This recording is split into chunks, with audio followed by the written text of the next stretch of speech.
14-mart umumxalq xayriya hashari hammalaringizni mana shu hasharga chorlayman. Bizni mana shu vatanda, mana shu muqaddas zaminda yashayotgan ekanmiz.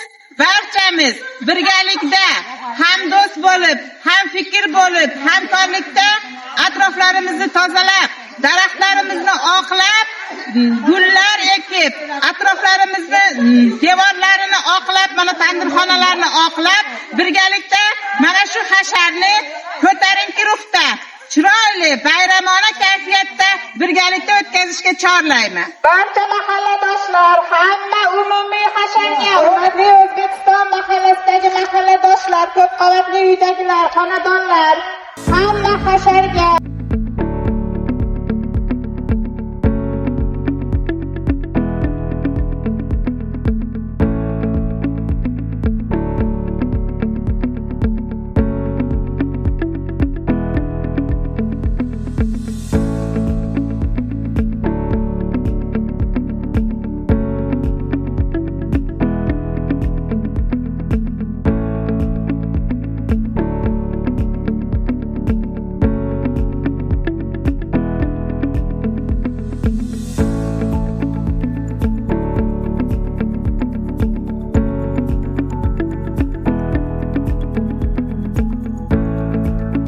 Mana respublikamiz bo'yicha 13-14 mart kunlari umumxalq hashari deb e'lon qilingan ekan.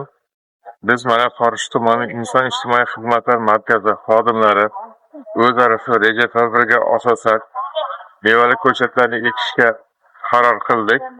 Bevosita mana bugun biz xodimlarimizdan birga shu atrof muhitni, ekologiyani yaxshilash va shu yashil makon doirasida xodimlar bilan ko'chatlar ekyapmiz. Shu kungacha mana uy joylarimizda, ishxonalar atrofida ko'chatlarni ekish tashkil qilyapmiz. Shu bugungacha 235 tut mevali daraxtlarni ekdik.